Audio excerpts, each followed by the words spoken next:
जय हिंद सभी साथियों को प्यार भरा नमस्कार। कैसे हो सभी? बढ़िया हो, स्वस्थ हो? हम पढ़ रहे थे भारतीय संविधान और भारतीय संविधान में आज बेहतर टॉपिक लेकर आए हैं। इतने बढ़िया करना है टॉपिक को। मैं कह रहा हूं आपको एक टॉपिक के अंदर चार चीजें कवर कराऊंगा आज का गुरु जी की।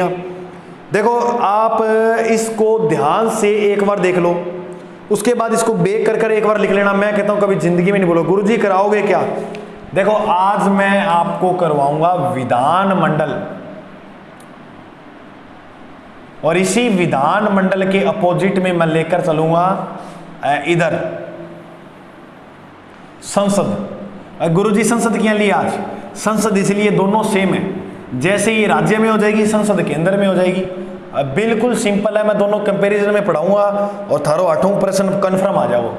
कतई चिंता करने की जरूरत नहीं है। एसआई पटवारी जो भी तैयारी कर रहे हो आप, तो देख लीजिए इसको एक बार। दावे के साथ कहता हूं, दावे के साथ यहां से प्रश्न देखने को मिल जाएगा दोस्तों आपको। एक विधानमंडल लिख लो एक तरफ लिख लो संसद। अब आप कह रहे थे गुरुजी कई दिन से क्लासें नहीं दे रहे हो, तो क्यों यहाँ रोड़ों मचा कर रहे थे एक दिन? अब थोड़ी सी मजबूरियां हो जाती हैं, तो आप मर तो मेरा भी नहीं लगता आपसे ना मिलूं, तो लोड मत लिया करो। आइए देखो, विधान जो मंडल है, पहले मैं इसको लेता हूं संसद को। संसद जैसे जैसे करेंगे कंपैरिजन में करेंगे, बिल्कुल आसान है। एक बार पढ़ के देखो आप, 3 मिनट लगातार देख लो, उसके बाद ना समझ में आई तो अनलाइक कर देना दावे के साथ। ठीक है, अभी एक बार सब्सक्राइब मत करो, नहीं हो तो एक बार देखो, उसके बाद देखना। संसद के अंदर 3 तत्व है। कितने तत्व है? 3। गुरुजी क्या क्या? संसद में एक तो है लोकसभा, सभी को पता है, ओके गुरुजी। और एक है राज्यसभा, और एक तरफ आएगा राष्ट्रपति। इन 3 अंगों से मिलकर निर्माण होता है किसका? संसद का। तो संसद के अंग पूछ ले कितना है? 3 है, सदन 2 है। ऐसे इधर आओ, सेम कंपैरिजन में पढ़ेंगे, कोई दिक्कत वाली बात नहीं है। विधानमंडल, अब विधानमंडल को भी 3 भागों में बांट लो। कितने भागों में? 3 भागों में। इसमें एक होती है विधानसभा, एक होती है विधान परिषद। अब कहीं का तो वही दिक्कत कर जाए कि गुरु, मैं छोटा लिखूंगा थोड़ा क्योंकि इसके अंदर आएगा नहीं इसलिए ना। और एक होता है राज्यपाल। अब कहीं का तो आ दिक्कत हो जाए गुरु जी विधानमंडल विधान परिषद क्या है? विधानमंडल के अंतर्गत आते हैं ये 2 सदन, विधानसभा राज्य विधानसभा और राज्य विधान परिषद और राज्यपाल। अब देखो, विधान जो सभा है, विधानमंडल है, विधानमंडल के कितने अंग हैं? 3 अंगों से मिलकर बनी है। और संसद भी कितने अंगों से मिलकर बनी है? 3 अंग।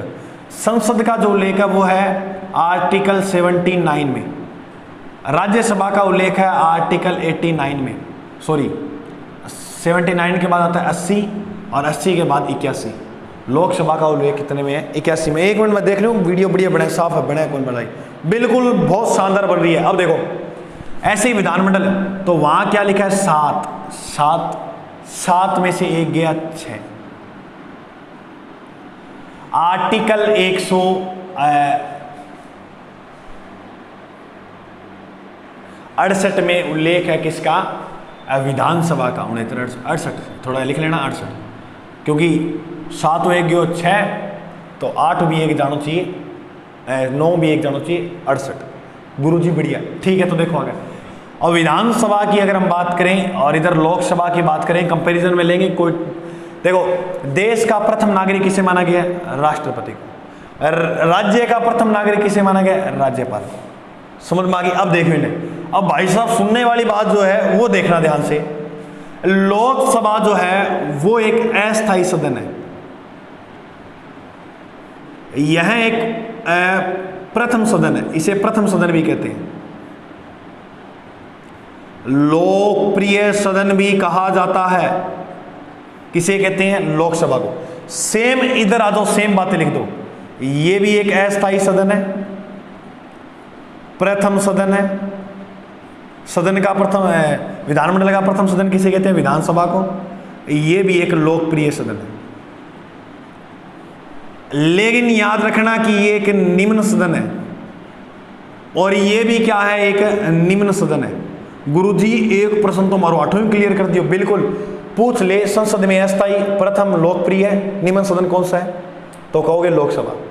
अगर बात करें इधर विधानसभा, तो अस्थायी, प्रथम, लोकसभा, निम्न सदन है। दिक्कत नहीं है कटे कहीं भी। अब अस्थाई ये हो गया तो स्थाई कौन, देखो अस्थाई ये हो गया तो स्थाई कौन सा हो गया, ये हो गया। प्रथम सदनीय होगा तो द्विसदनीय कौन सा हो गया। गुरुजी मजा आ गया। तो भाई साहब मैं कह रहा हूं पूरा पढ़ लो, दोनों क्लियर हो जाएंगी। यहाँ 6 घंटे क्लास लगाने से नहीं होती, मैं 20 मिनट की क्लास में दोनों क्लियर करवा दूंगा, देखते रहो। ये लोकप्रिय है तो ये लोकप्रिय नहीं है, ये निम्न है तो ये कौन सा सदन है, उच्च सदन। सेम बातें। अस्थाई है, इधर भी लिखो स्थाई। विधान परिषद जो है वो स्थाई सदन है, द्विसदनीय है और उच्च सदन है।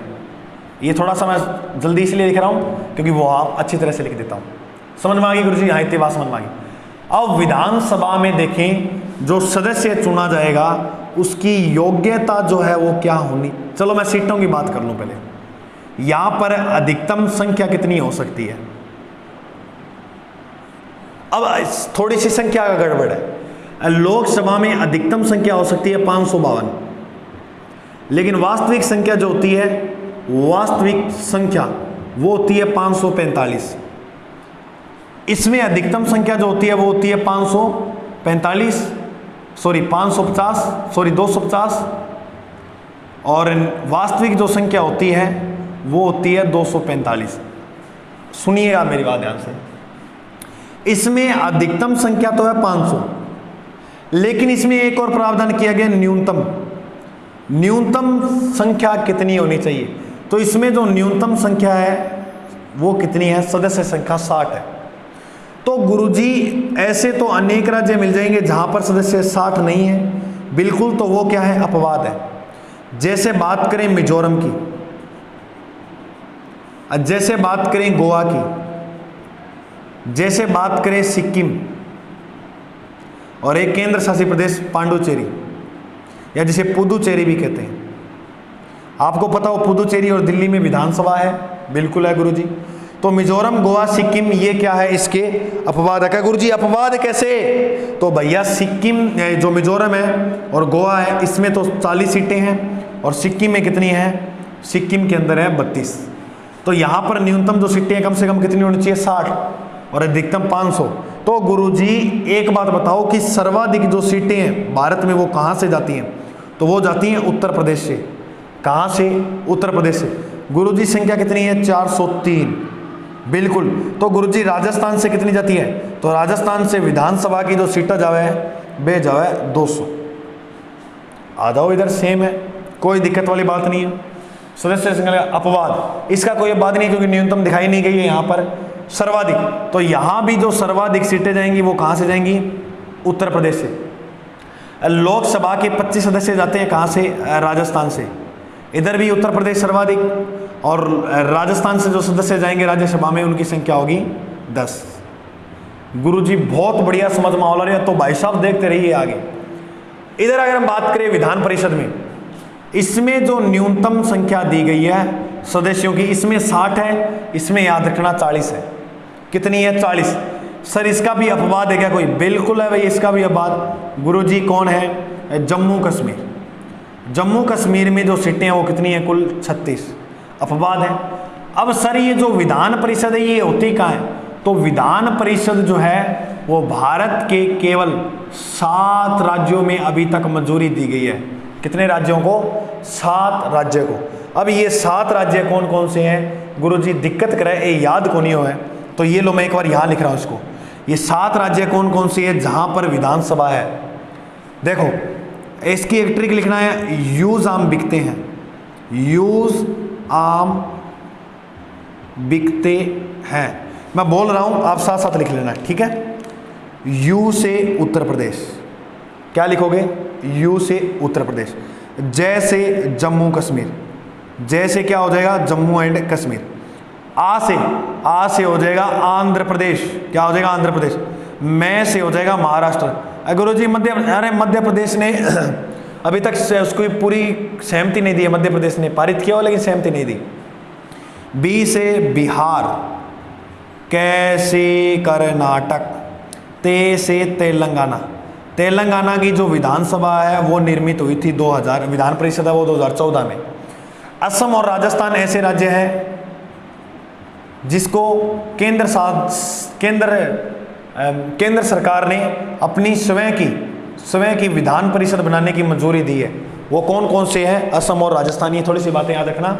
तो याद रखना, भारत के 7 राज्यों में विधान परिषद है। यूज हम बिकते हैं उत्तर प्रदेश, जम्मू कश्मीर, आंध्र प्रदेश, महाराष्ट्र, बिहार, कर्नाटक और तेलंगाना। गुरुजी बिल्कुल कोई दिक्कत वाली बात नहीं है, समझ में आ गई, ठीक है। तो अब देखा, अपना अपवाद देख लिया, ये है। अब बात करेंगे, थोड़ा सा मैं भी ये साफ कर रहा हूँ, जितना हमने समझा तो ये सारा सेम था, कोई दिक्कत वाली बात नहीं। ये अब देखेंगे हम इसमें सदस्यों के लिए योग्यता क्या क्या चाहिए होगी। डेस्ट राज के ठाकी ने गयो आज ही कपड़ों नाको लगाना पड़ रहे है, चलो कोई भी नहीं। जैसे भी देखो, मैं कहता होता हूँ, कई बार आपको कहता हूँ कि ज्ञान कहीं से भी मिले भाई साहब, ज्ञान कहीं से मिले, चोर डाकू जो भी हो उससे ले लीजिए। यानी इतना जीवन नहीं है हमारे पास, इतनी हमारे पास अपने अनुभव से सीख लें, इतनी जीवन नहीं है हमारे पास। तो जितना जिसका अनुभव मिले वो पूरा लेते रहो। जो भी पढ़ा रहा है सब व्यक्ति में, कोई व्यक्ति कोई बुरा नहीं होता, हर व्यक्ति में एक अच्छाई का गुण जरूर होता है। आप बस लोग कितने बुरे कहें, ये बुरा है इससे मत पढ़ो, भाई साहब आपके लिए बुरा है, हमें ज्ञान दे रहा है, हम पढ़ेंगे। आप सुनो सबकी, करो मन की। बिल्कुल देखिएगा, विधानसभा में सदस्य बनने के लिए योग्यता, पहला मैं आज हूँ भिन्न लोकसभा में।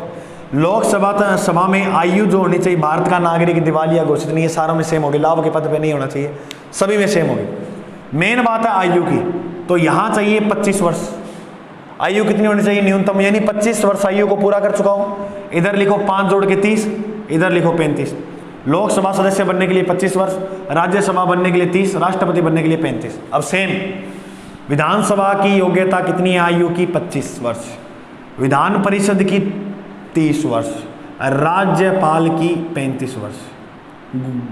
गुरुजी मजा आ गया आज की क्लास में, इसे तो हम पुरस्कार दिलाएंगे, पद्म विभूषण से सम्मानित करेंगे इस क्लास को। कुछ नहीं करना है, अगर अच्छी लगेगी मास्टर वास्तव में मेहनत अच्छी की है, बिल्कुल अच्छे अप्रोच के साथ पढ़ाए, तो 3 व्यक्तियों को शेयर कर देना, बस इतना ही चाहिए और ज्यादा मत करना, ठीक है गुरु। योग्यता पता लगी, अब होगा इनका चुनाव यानी निर्वाचन। इसका क्या किया जाएगा? अब चुनाव किया जाएगा। देखो मेरे साथियों, लोकसभा में जो चुनाव जो होगा वो कैसे होता है? तो लोकसभा का जो चुनाव होता है वो होता है प्रत्यक्ष रूप से। कैसे होता है? प्रत्यक्ष रूप से। जबकि राज्यसभा का चुनाव होता है अप्रत्यक्ष से। मैंने बहुत बार बताया प्रत्यक्ष क्या होता है और अप्रत्यक्ष क्या होता है। गुरुजी बिल्कुल बताया, इधर भी सेम आ जाएगा, इधर आ जाएगा प्रत्यक्ष रूप से और इधर आ जाएगा अप्रत्यक्ष से। गुरुजी इस अप्रत्यक्ष मेरी बात सुनो, जिस चुनाव में हम लोग भाग लेते हैं वो आएंगे प्रत्यक्ष रूप के अंदर, और जिसमें हमारे चुने हुए व्यक्ति भाग लेंगे वो आएंगे अप्रत्यक्ष में। क्लियर हुए? बिल्कुल। तो चुनाव होगा अप्रत्यक्ष। वो वयस्क मताधिकार वाली बात सभी को पता है कि पहले आयु कितनी थी चुनाव देने की, मतदान देने की? 21 वर्ष थी, लेकिन वर्तमान में आयु कितनी कर दिया? 18 वर्ष। सुनना मेरी बात ध्यान से, लोकसभा में जो मनोनीत सदस्य किए जाते हैं वो किए जाते हैं दो एंग्लो इंडिया मनोनीत किए जाते हैं। लेकिन याद रखना कि विधानसभा में एक सदस्य एंग्लो इंडियन मनोनीत करता है। कौन करता है? यहाँ राज्यपाल। उधर कौन करता है? राष्ट्रपति। समझ में आई? तो यहाँ मनोनीत में कई कहते हैं 0 नहीं होता, एक सदस्य भी आपको देखने को मिलेगा। अब देखो, एक आर्टिकल है 332। आर्टिकल जो 332 है उसमें बताया गया है कि ये जो विधानसभा है इसमें सदस्य संख्या SC ST जो है उसकी तो 2020 तक सेम रहेगी, कोई फेरबदल नहीं किया जाएगा।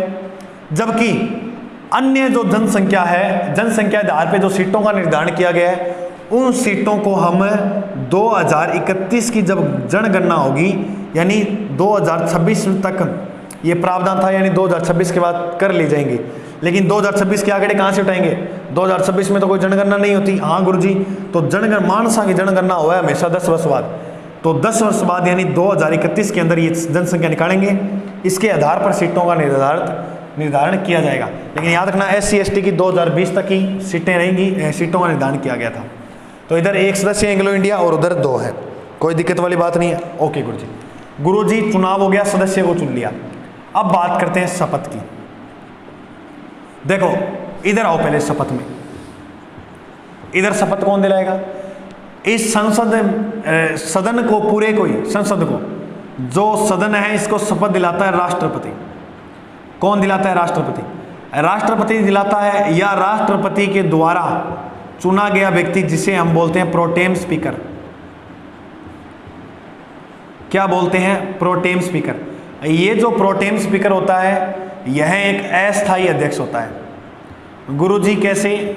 मेरे साथियों, मेरे भाई साहबों, एक बात याद रखियो कि जिको अस्थायी अध्यक्ष है ये इसीलिए बनाया जाता है कि ये जितने भी, अब जैसे राष्ट्रपति थोड़ा ना आएगा, अगर आ जाए तो अच्छी बात, अगर नहीं आए तो ये प्रोटेम स्पीकर को चुन देता है, कहता है भाई सभी को शपथ दिला दो आप।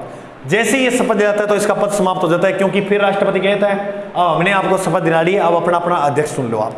सेम घटना, शपथ या तो कौन दिलाएगा? यहाँ का मुख्य कौन है?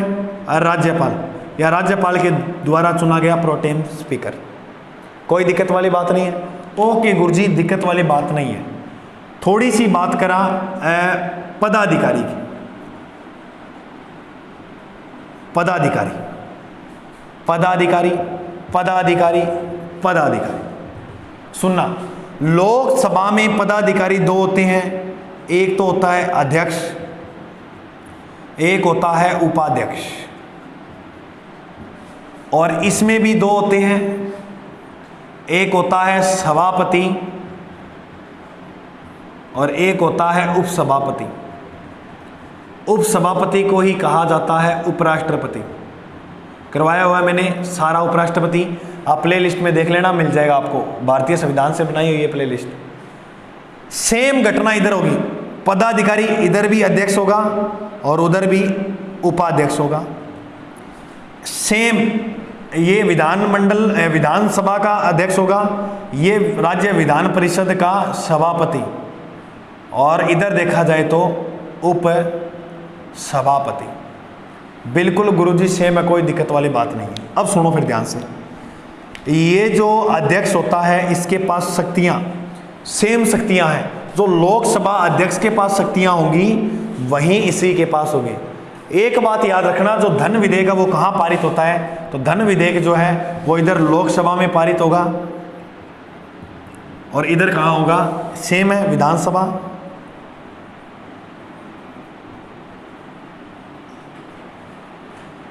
धन विधेयक कहाँ पारित होगा? इधर विधानसभा में। देखो आपने नाम सुना होगा IAS, IPS, IFS, ये किसके अंदर आते हैं? तो ये याद रखना, राज्यसभा में आते हैं। Indian administration service, Indian public police service, Indian forest service, ये किसके अंदर आते हैं? तो ये राज्यपाल के अंदर आते हैं, यानी सॉरी राज्यसभा में इसका पारित होता है। जो इनका सभी का काम होता है देख रेख का, वो राज्यसभा के द्वारा किया जाता है। तो याद रखना IAS, IPS, IF कहाँ आते हैं? तो इसके अंतर्गत आते हैं। अब बात करें अध्यक्ष की। देखो इसके जो अध्यक्ष है उससे शपथ कोई नहीं दिलाता, इधर भी शपथ कोई नहीं दिलाएगा, इधर भी शपथ कोई नहीं दिलाएगा। गुरुजी अपना त्याग पत्र किसे देगा? अध्यक्ष अपना त्याग पत्र देगा उपाध्यक्ष को, उपाध्यक्ष अपना त्याग पत्र देगा अध्यक्ष को। सेम बात, अध्यक्ष अपना त्याग पत्र देगा उपाध्यक्ष, कौन सा? लोकसभा का, और उपाध्यक्ष अपना त्याग पत्र देगा इसे। तो गुरुजी इसमें सभापति अपना त्याग पत्र देगा उपसभापति, किसे देगा? उपसभापति को, और उपसभापति अपना जो त्याग पत्र है वो देगा राज्यपाल को। सेम घटना इधर, सभापति अपना त्याग पत्र किसे देगा? उपसभापति को, जबकि उपसभापति अपना त्याग पत्र किसे देता है? सॉरी, सभापति होता है उपराष्ट्रपति, सॉरी सभापति अपना त्याग पत्र देगा इसे, सभापति अपना त्याग पत्र इसे देता है, और उपसभापति त्याग पत्र इसे देता है, और सभापति जो होता है वो अपना त्याग पत्र देता है राष्ट्रपति को। थोड़ी सी बात याद रखियो। और इधर भी सेम घटना है, इस सभापति को जो त्याग पत्र देना पड़ता है वो किसे देना पड़ता है? राज्यपाल को। बिल्कुल सिंपल है, कोई दिक्कत वाली बात मेरे को तो लगी नहीं। मैं उम्मीद करूँगा कि आपको बढ़िया तरह से समझ में आया होगा। कोई दिक्कत है क्या? ना गुरुजी कोई दिक्कत को नहीं। ठीक है, तो ये एक बार देखो, अगर वो सोच ले कि भाई साहब इनको फंसाना है बच्चों को, यानी विधानमंडल और संसद के अंदर प्रशंसा ही नहीं होने देना, तो वो ऐसा प्रश्न देगा किसी माई के लाल को नहीं आएगा। मैं ये टॉपिक इसलिए लेके आया हूँ कि मान लो अगर प्रश्न ऊपर से आ जाए, कईयों के देखो मेन मकसद मेरा ये डीप के अंदर जाना नहीं था। कईयों की दिक्कत रहती है विधानमंडल और संसद में कि होता क्या है, विधानसभा क्या, विधान परिषद। मैंने कंपैरिजन का मतलब ये लिया, इसके पदाधिकारी इसलिए बताए। अब आप कोई मर्जी बुक से नोट्स बनाओ, कैसे मर्जी पढ़ो, मेरा जहाँ तक मानना है आपको बढ़िया तरह से समझ में आ गई, कहीं कोई दिक्कत नहीं आएगी। ठीक है साथियों, बढ़िया लगा तो कमेंट में बता दिया करो यार ये क्यों करो थे। ओके, तो निराश मत होया करो, 1-2 दिन क्लास नहीं आती है तो आ जाएगी, टेंशन मत लिया करो। थोड़ा सा मास्टर की भी मजबूरियाँ समझो, है ना। चलो कोई नहीं, बाकी बात बाद में करा। जय हिंद।